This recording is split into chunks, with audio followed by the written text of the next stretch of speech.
చచ్చిన కోళ్ళు చికెన్ వ్యర్థాలే చేపల మూత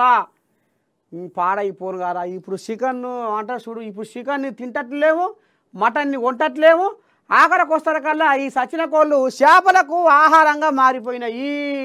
భద్రాద్రి జిల్లా పాల్వంచ ప్రాంతంలోని చెరువుల్లో వినియోగం చికెన్ సెంటర్ల నుంచి సేకరణ ఏపీకి కూడా తరలింపు మహబూబాబాద్ జిల్లా పాకాల ఏరులో కోళ్ల కబేరాలు బర్డ్ ఫ్లూ ప్రబలుతున్న నేపథ్యంలో ప్రజల్లో ఆందోళన పాడైపోను కదా ఏం సకదానం ఈ సకదానం ఓ బొంద తీసి ఓ బొందలు వేసుకోవాలి ఇదే ఉద్దారకమే ఈ ఉద్దారకం పాడైపోను ఇగో ఈ రకంగా పాల్వంచ మండలం రాజాపురంలోని ఓ చేపల చెరువులో తేలియాడుతున్న చనిపోయిన కోళ్ళు చికెన్ వ్యర్థాలు సచ్చిన కోళ్లను వాటి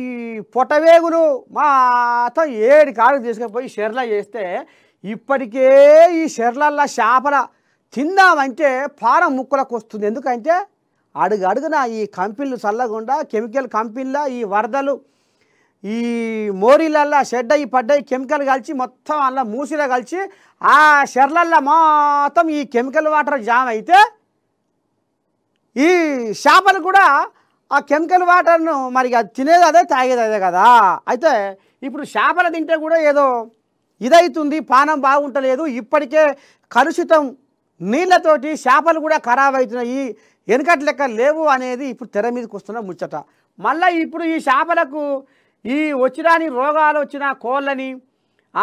ఈ చచ్చిపోయిన కోళ్ళని వాటి వ్యర్థాలను తీసుకుపోయి చెరువులు వేస్తే ఏమన్నా ఉద్దారకం ఉంటుందా